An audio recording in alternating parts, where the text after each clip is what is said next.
Bonsoir, Mesdames, Messieurs. Le projet de loi C-69 qui vise à resserrer les évaluations environnementales des projets de développement des ressources naturelles au pays était sur toutes les lèvres aujourd'hui à Ottawa.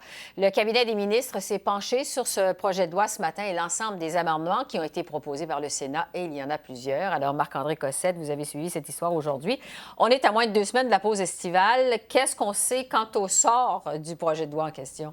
Bien, en fait, le gouvernement fédéral va devoir décider assez rapidement s'il accepte ou non les amendements qui ont été proposés par le Sénat.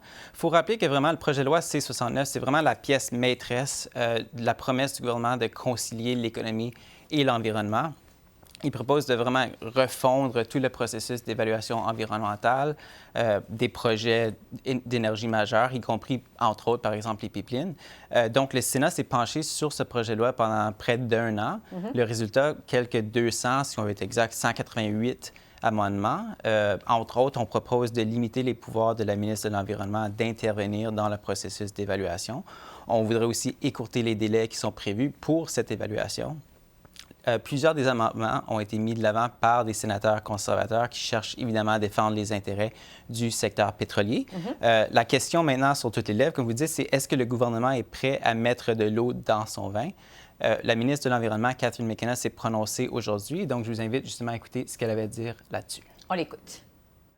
Alors, moi, j'ai dit, on est toujours heureuse de regarder ce qui améliorera le projet de loi. Nous avons bien sûr comme mandat, c'est d'avoir un projet de loi pour comment nous faisons des évaluations environnementales qui est basée sur la science, qui a la confiance du public, mais aussi qui fait certain que de bons projets puissent aller en avance d'une manière efficace. Alors, moi, on regarde ça, on va retourner, on va avoir un message au Sénat très bientôt. Donc, on vient de l'entendre, la ministre McKenna entend toujours défendre son projet de loi, même s'il faut dire qu'il y a son lot de critiques, là, fait pas l'unanimité. Non, c'est ça. On savait déjà que les conservateurs fédéraux d'Andrew Scheer s'y opposaient. Même chose pour le secteur pétrolier, de manière assez farouche, il faut le dire. Mais hier, en fait, 6 premiers ministres des provinces et des territoires, donc l'Alberta, le Saskatchewan, le Manitoba, l'Ontario, le Nouveau-Brunswick et les territoires du Nord-Ouest ont écrit une lettre, ont fait parvenir une lettre au premier ministre Trudeau. En fait, on l'implore d'adopter la version fortement amendée du projet de loi C-69 et d'abandonner carrément le projet de loi C-48. Lui, je le rappelle, c'est le projet de loi qui cherche à interdire la circulation des pétroliers le long de la côte nord de la Colombie-Britannique, question d'éviter les marées noires. Évidemment, cette nouvelle intervention a rebondi au Cobun aujourd'hui pendant la période des questions. Et donc, je vous propose d'écouter justement cet échange entre le premier ministre Trudeau et le lieutenant politique pour le Québec des conservateurs, Alain Reyes. Monsieur le Président, la réalité, c'est que les relations entre ce premier ministre et les gouvernements provinciaux et leur premier ministre est désastreuse. Ce gouvernement centralisateur et paternaliste s'attaque continuellement à chaque fois qu'il a l'occasion au premier ministre des provinces. On voit encore aujourd'hui que l'incompétence, le manque de rigueur et l'entêtement du premier ministre nuisent à l'unité nationale.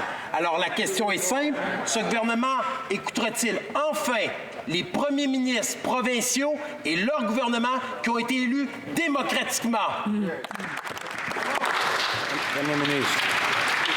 Maintenant, c'est pas juste les premiers ministres conservateurs qui sont en train de menacer l'unité nationale. C'est ce député-là qui parle de menace à l'unité nationale de ce pays si on ne fait pas ce qu'ils veulent, si on ne revient pas en arrière aux années Harper.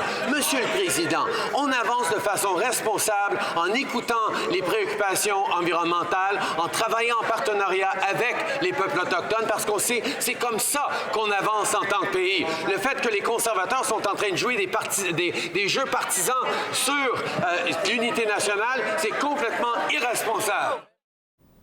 Donc voilà, il faudra voir enfin si le gouvernement fédéral est prêt à accepter certains des amendements au projet de loi C-69 et pendant ce temps, le Sénat considère toujours des amendements au projet de loi C-48. Certains sénateurs veulent mettre de l'avant l'idée d'établir un corridor qui permettrait une certaine circulation des pétroliers. Mais le ministre des Transports, Marc Garneau, s'est déjà prononcé là-dessus et dit qu'il serait opposé à un tel amendement. Merci beaucoup, Marc-André. Je vous en prie.